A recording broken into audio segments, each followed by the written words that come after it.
Enzo Fernandez, Alexis Mac Allister.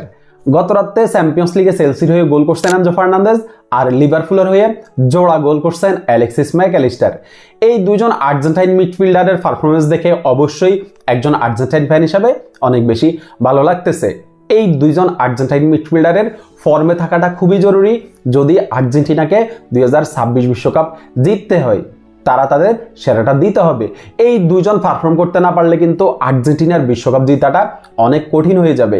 এই দুইজন যেভাবে 2022 বিশ্বকাপে তাদের সেরাটা দিছে, সেভাবেই 2026 বিশ্বকাপেও তারা তাদের সেরাটা দিতে হবে। এনজো ফার্নান্দেজ চেলসির হয়ে অসাধারণ ফর্মে আছেন। প্রতিটা ম্যাচেই আমরা তার কাছ থেকে তার সেরাটা দেখতেছি। প্রতিটা ম্যাচেই এনজো ফার্নান্দেজ পারফর্ম করতেছে, চেলসির মিডফিল্ড কন্ট্রোল করতেছে, মিডফিল্ডের ডোমিনেন্স দেখাইতেছে, গেমের টেম্পো কন্ট্রোল করতে হবে, এরপরে তার আপনার লং পাসগুলো তো নজর কাড়া, এবং এনজো ফার্নান্দেজের স্কোরিং অ্যাবিলিটিটা অনেক বেশি আমরা দেখতেছি। এক একদিন আমরা তাকে এক একটা পজিশনে দেখি, কখনো তিনি নাম্বার 10 রোলে খেলেন, কখনো ডিফেন্সিভ মিডফিল্ডার হিসাবে দেখি আমরা তাকে। যেই পজিশনেই তিনি মাঠে নামতেছেন, পারফর্ম করতেছেন। চেলসির জার্সি গায়ে এই সিজনে সব কম্পিটিশন মিলিয়ে এনজো ফার্নান্দেজ 10 গোল করছেন, 4 অ্যাসিস্ট করছেন, 14 গোলে এনজো ফার্নান্দেজ অবদান রেখে ফেলছেন। চেলসির এই সিজনে সেরা প্লেয়ার এনজো ফার্নান্দেজকে বলাই যায়। অ্যালেক্সিস ম্যাকঅ্যালিস্টার এনজো ফার্নান্দেজের চেয়েও কিছুটা পিছিয়ে আছে। অ্যালেক্সিস ম্যাকঅ্যালিস্টার কিছুটা অফ ফর্মে আছে। তবে অ্যালেক্সিস ম্যাকঅ্যালিস্টারের এই অফ ফর্মে থাকাটার পিছনে আমি দায়ী করব লিভারপুলের কোচ আর্নে স্লটকে। অ্যালেক্সিস ম্যাকঅ্যালিস্টারকে ভালোভাবে ইউজ করতে পারতেছে না আর্নে স্লট।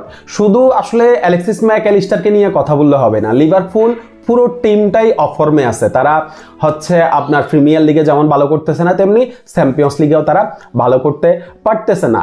আর্নে স্লট এই সিজনে কতগুলা বিগ সাইনিং করছে, ট্রান্সফার মার্কেটে কত মিলিয়ন ডলার খরচ করছে, কিন্তু এই দলের কাছ থেকে আপনার সেরাটা কিভাবে বের করতে হবে এটা আর্নে স্লট জানে না। যার কারণে লিভারপুলের সাথে সাথে আপনার হচ্ছে অ্যালেক্সিস ম্যাকঅ্যালিস্টারও কিছুটা অফ ফর্মে আছে। তবে গত রাতে চ্যাম্পিয়ন্স লিগে জোড়া গোল করছে।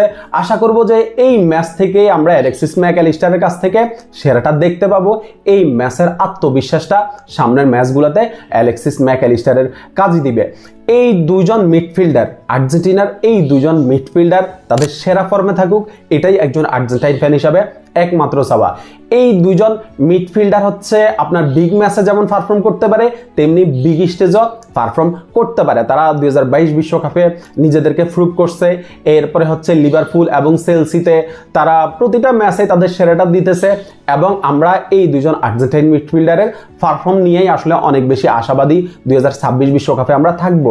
আর্জেন্টিনার বিশ্বকাপ জিতাটা এই দুজন মিডফিল্ডারের উপরে অবশ্যই অনেক বেশি ডিপেন্ড করতেছে। এটা আপনারা হয়তো অনেকেই অনেক কথা বলবেন, কিন্তু আমি বলবো যে ভাই, আর্জেন্টিনাকে যদি বিশ্বকাপ জিততে হয় তাহলে এই দুজন মিডফিল্ডারকে তাদের সেরাটা দিতে হবে।